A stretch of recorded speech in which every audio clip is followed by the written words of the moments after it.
निवेदन आपसे इतना है कि इस मन को लगाने का प्रयास करो।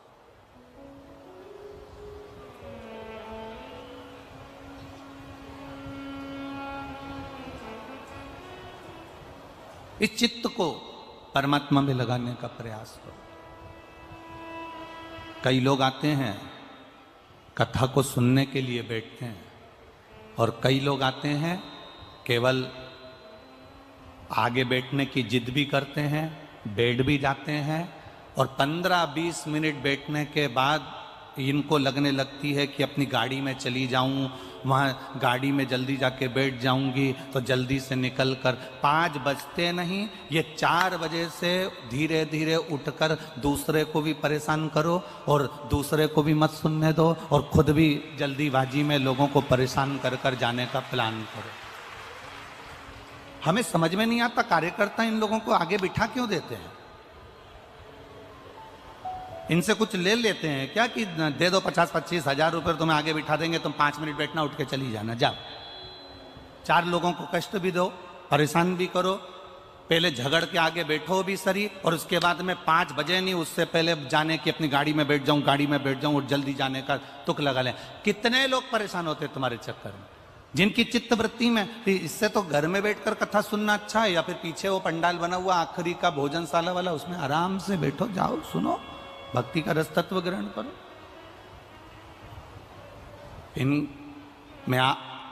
ये इतने लोग कथा के आगे के डी में बैठे हैं, मैं इनकी बात नहीं करूंगा, परंतु जो पीछे पीछे पीछे पीछे बैठे हैं, कभी हम जिस बिल्डिंग में ठहरे हैं उस बिल्डिंग में आके खड़े होकर देखना, ये सुबेरे 4 बजे से 1 जैसे आसन लगा के नहाने के बाद बैठ जाते हैं, तो उठते तक नहीं है कहीं जाने के लिए, केवल जगह के चक्कर में, केवल जगह के चक्कर में। और ये कार्यकर्ताओं से पूछना, ये बनखंडेश्वर महादेव कमेटी से पूछना, इन्होंने इतनी कथा करवाई होगी, इतने बड़े बड़े संत साधु सन्यासी तपस्वी साधक उपासक सब आए होंगे, जिन्होंने अपनी निर्मल वाणी से यहाँ प्रवचन दिया होगा, कथा करी होगी, पर इस बनखंडेश्वर महादेव कमेटी से पूछना कि ऐसे शिव भक्त इन्होंने कभी जिंदगी में नहीं देखे होंगे जो सुबह 4 बजे से जगह संभाल कर बैठते हैं। इस कमेटी के लोगों से पूछना कि इन्होंने इस कथा में क्या पाया, इस कमेटी के लोगों से पूछना कि इस कथा में इन्होंने क्या देखा, इस कमेटी के लोगों से पूछना कि इस कथा में तुमने क्या नया देखा, तो ये आपको बताएंगे कि रात भर सत्संग चलता है, दिन में कथा पूरी हो जाती है, और रात भर भजन चलता है, रात को 1-1 बजे तक भंडारे चलते हैं, लोग उनका दर्शन करने आते हैं, सुबह उठकर 4 बजे से लोग स्नान कर कर फिर बैठ जाते हैं। क्या चलता है? दूसरी कथाओं का स्मरण करोगे तो हमें नहीं मालूम कि उसमें ये सब होता है कि नहीं होता, पर शिव महापुराण का एक तत्व ही अलग है, शंकर के ओघड़ी का तत्व ही अलग है।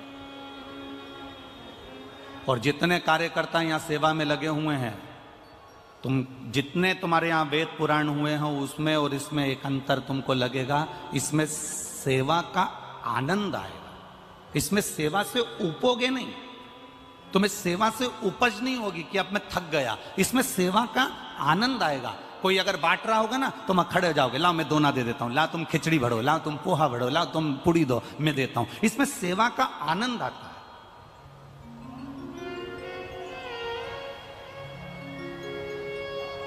कोई का स्वास्थ्य गड़बड़ हो गया, बनखंडेश्वर महादेव कमेटी के लोग यहाँ खड़े होकर माइक में बोल रहे, डॉक्टर साहब की टीम जहां कहीं भी हो वो यहाँ पर आ जाए और आगे आकर सेवा करे। हम ऐसे डॉक्टर साहब को भी नमन करते हैं और ऐसे बनखंडेश्वर समिति को भी नमन करते हैं जो आवाज लगाकर बुला रहा है। टीम कहाँ है डॉक्टर साहब की? बुलाओ उनको और जल्दी से दिखाओ इनको, बुलाओ उनको, दिखाओ इनको।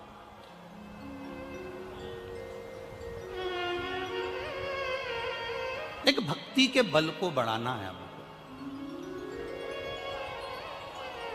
और जब भक्ति का बल बढ़ेगा, शरीर से तुम ये मत सोचना कि मैं हाथ से सेवा करूंगी तो भगवान प्रसन्न हो जाएगा, मैं चलकर कथा में पहुंचूंगी तो भगवान प्रसन्न हो जाएगा, मैं नयनों से दर्शन कर लूंगी तो भगवान प्रसन्न हो जाएगा, मैं कानों से कथा सुन लूंगी तो भगवान प्रसन्न हो जाएगा।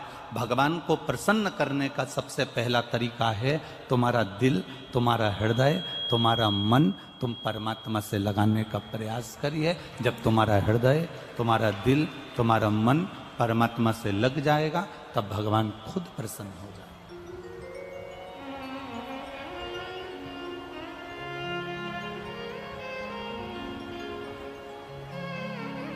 कौन सी भाषा,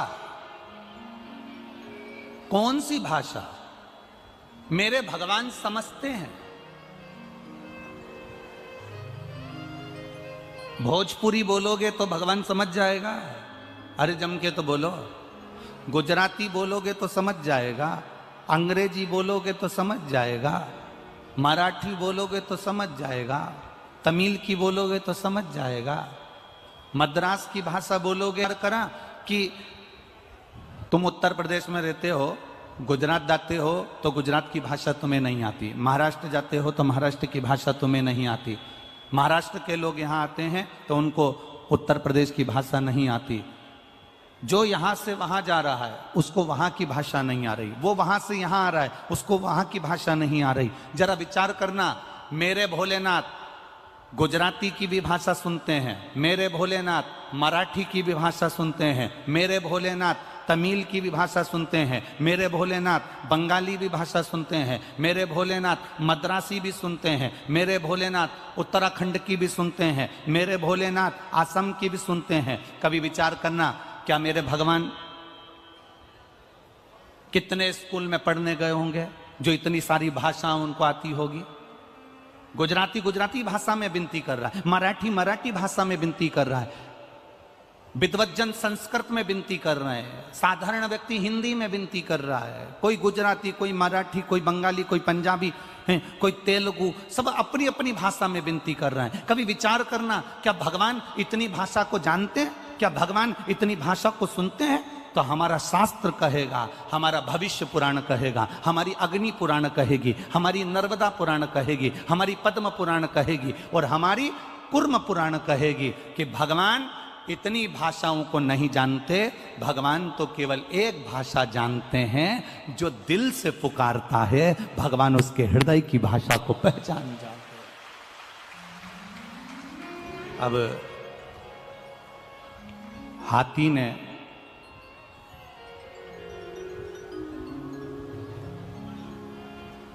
श्रीमद् भागवत सुनिए आप लोगों ने? अरे बोलो तो जम के सुनिए। उसमें एक प्रसंग आता है, गज का जो पांव था वो मगर ने पकड़ लिया, हाथी का पांव मगर ने पकड़ा। तब तुम बताओ कि हाथी ने अंग्रेजी में स्तुति करी थी, संस्कृत में करी थी, हिंदी में करी थी, मराठी में करी थी, गुजराती में करी थी, हाथी ने कौन सी भाषा में स्तुति करी थी? बोलो रे मैनपुरी वालों, हाथी अंग्रेजी बोला था क्या?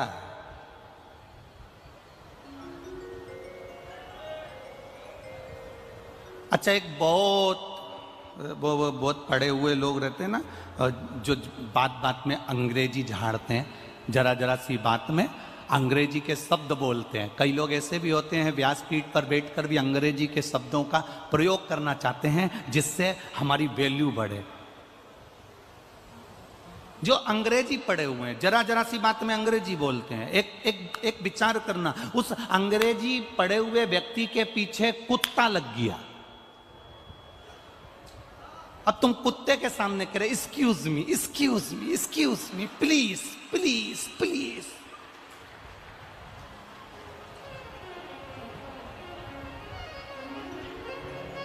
अब कुत्ता एक्सक्यूज मी समझेगा? अरे बोलो तो जम के, प्लीज समझेगा? Please please excuse.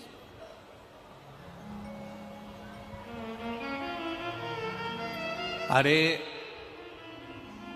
कुत्ता को भगाना है तो देसी में बोलना।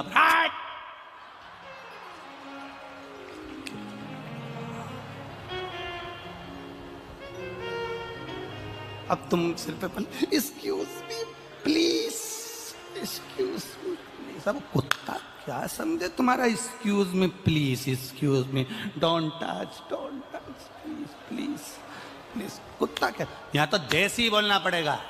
हट, कुत्ता भग गया।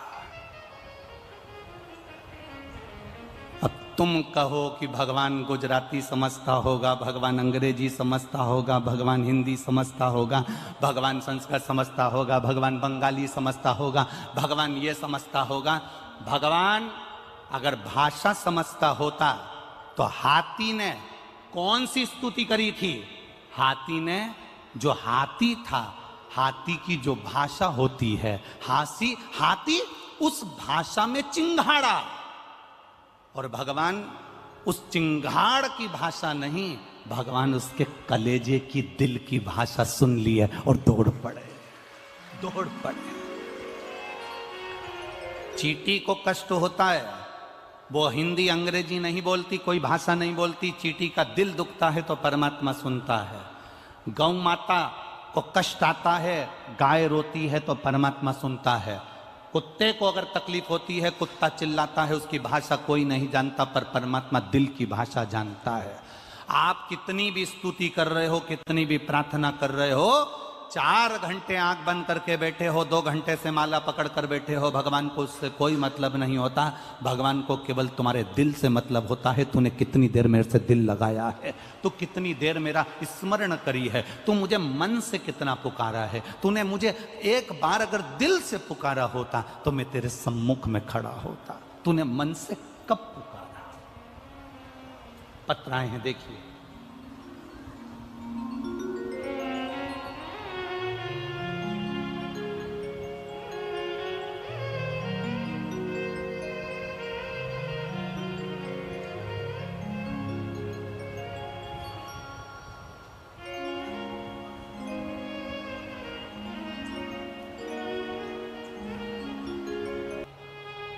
एक शिव का विश्वास, एक शिव का भरोसा हमारी जिंदगी को सार्थकता दे।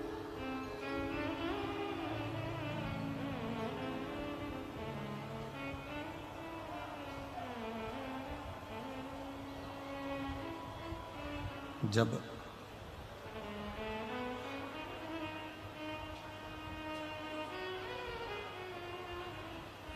शिव की अविरल भक्ति की ओर हम बढ़े,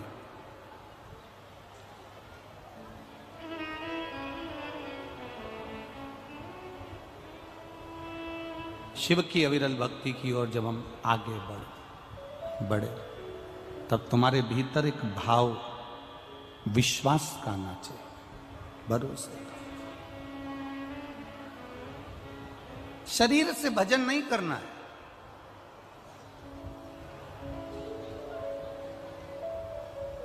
ये शरीर का करा हुआ भजन हमारे लिए मूल नहीं है। हमारा मूल है हमारे हृदय से किया गया भजन, हमारे दिल से किया गया, हमारे हृदय चित्त से किया गया।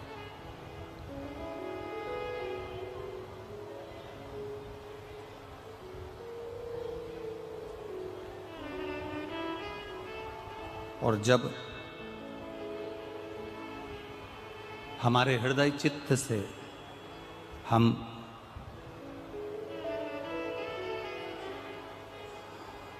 प्रभु के भजन को धारण करते हैं तो जीवन का एक आनंद हमारे भीतर समाहित होता है।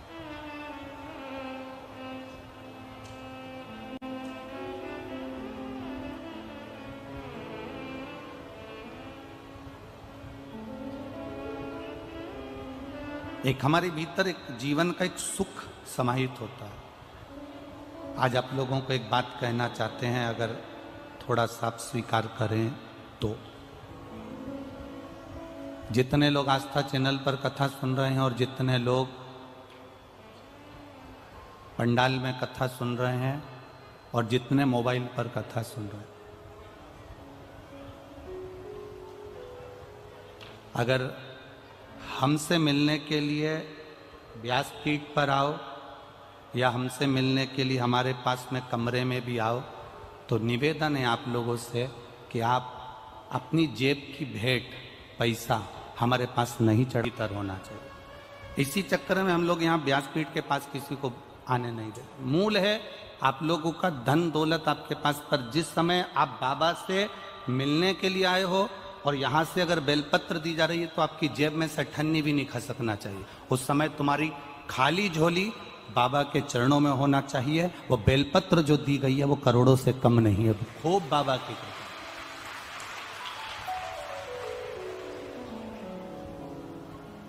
आप करो शिव की भक्ति, मना नहीं। आप करो भगवान का भजन, मना नहीं।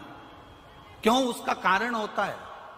एक बेलपत्र अगर व्यासपीठ की दे रहे हैं तो ये दुनिया की सारी पूंजी से बड़ी है। हम फिर कहते हैं ये इतने लोग लाइन से बेलपत्र लेकर यहाँ से निकलते हैं जाते हैं, इनको लगता होगा कि माला की मूलता है, गुरुजी को रुपट्टा पहना देंगे उसकी मूलता है। ना बाबू, तुम अगर आए हो, प्रणाम करा है, पोथी की एक बेलपत्र तुमको मिल गई ना, उस बेलपत्र को जिस दिन तुम समझ गए तुम्हारी जिंदगी संवर गई, समझ लो। उस बेलपत्र की महत्वता को समझो, तो उसको स्वीकार तो करो। सीहोर का रुद्राक्ष, व्यासपीठ की बेलपत्र क्या रखती है मायना, जिस दिन समझ में आ गया ये जिंदगी का वो सुख है।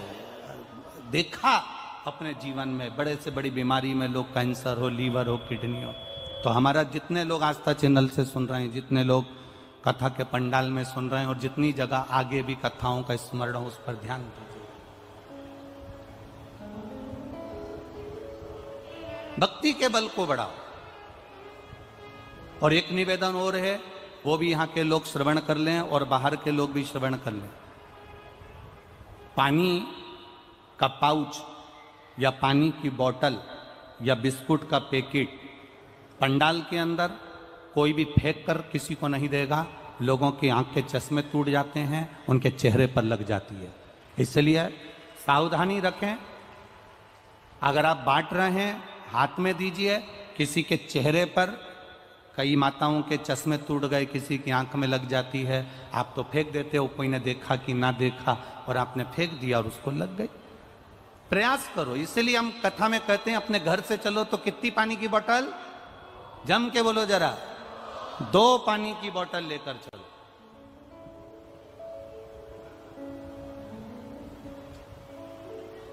और एक बिछाने का, जम के बोलो जल्दी से, आसन। मैनपुरी वाले बड़े समझदार हैं इस मामले में। तो आसन लेके चल, छाया, बैठे, सत्संग किया, कथा करी, आनंद लिया, भक्ति करी, भजन किया, कीर्तन किया और चला।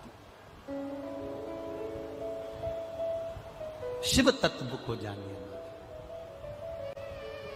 शिव का स्मरण करें। शिव कथा कह रही है। सब्जी में मसाले होंगे और नमक नहीं होगा तो सब्जी का कोई महत्व नहीं है। शरीर अच्छा है, बैठ भी गए और दिल परमात्मा से नहीं लगा पाए